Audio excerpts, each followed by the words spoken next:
നമസ്കാരം. Media vision വാർത്തകളിലേക്ക് സ്വാഗതം. Kerala senior citizens forum Perambra Kallode ALP സ്കൂളിൽ ആദരം സംഘടിപ്പിച്ചു. Perambra block president NP Babu ഉദ്ഘാടനം ചെയ്തു. കേരള സീനിയർ സിറ്റിസൺ ഫോറത്തിന്റെ ആഭിമുഖ്യത്തിൽ കല്ലോട് LP സ്കൂളിൽ അധ്യാപക ദിനവും ആദരിക്കൽ ചടങ്ങും സംഘടിപ്പിച്ചു. കല്ലോട് ഗോപാലൻ ചടങ്ങിൽ അധ്യക്ഷത വഹിച്ചു.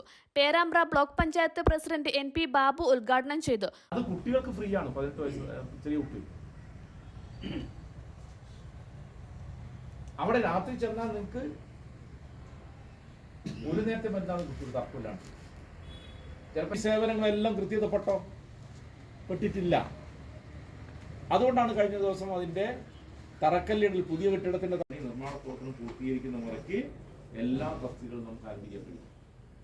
കുറെ പ്രശ്നം അവിടെ നിന്ന് പകരി എന്നാൽ ആധുനിക രീതിയിലുള്ള ബ്ലോക്ക് പഞ്ചായത്തിന്റെ അധീനത്തിൽ പ്രവർത്തിച്ചു വരുന്ന താലൂക്ക് ആസ്പത്രിയിൽ മുതിർന്ന പൗരന്മാർക്ക് നേരിടേണ്ടി വരുന്ന പ്രയാസങ്ങൾ അടങ്ങിയ നിവേദനം സ്വീകരിച്ചുകൊണ്ട് നിവേദനത്തിൽ പറഞ്ഞ കാര്യത്തിൽ അടിയന്തിരമായും പരിഹാരം കണ്ടെത്തുമെന്ന് അദ്ദേഹം ഉറപ്പു നൽകി. 80 വയസ്സ് കഴിഞ്ഞ ഏതാനും അധ്യാപകരെ യോഗത്തിൽ ആദരിച്ചു. KP Gangadharan master, KU Narayanan master, M Kunhikrishnan master, PK Raghavan master, Kunhabdulla Musliyar, GK Balakrishnan master എന്നിവർ ആദരവിന് മറുമൊഴി നൽകി.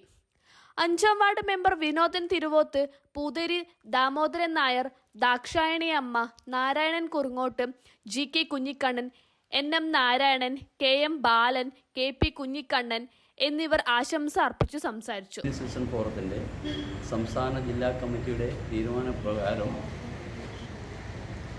എല്ലാ ജില്ലയിലുള്ള യൂണിറ്റ് കമ്മിറ്റികൾ 85 വയസ്സ് കഴിഞ്ഞ അധ്യാപകരെ ആദരിക്കുക എന്നുള്ളൊരു ചടങ്ങാണ് ഇവിടെ നടന്നുകൊണ്ടിരിക്കുന്നത്. അപ്പോൾ ഇന്ന് ഏതാണ്ട് 8ഓളം അധ്യാപകരെ ഇവിടെ ആദരിക്കപ്പെട്ടിട്ടുണ്ട്. എരോട്ടൂര് കല്ലോട് യൂണിറ്റിയുടെ സംയുക്ത ആഭിമുഖ്യത്തിലാണ് ഈ ആദരിക്കൽ നടന്നിട്ടുള്ളത്. News bureau, media vision.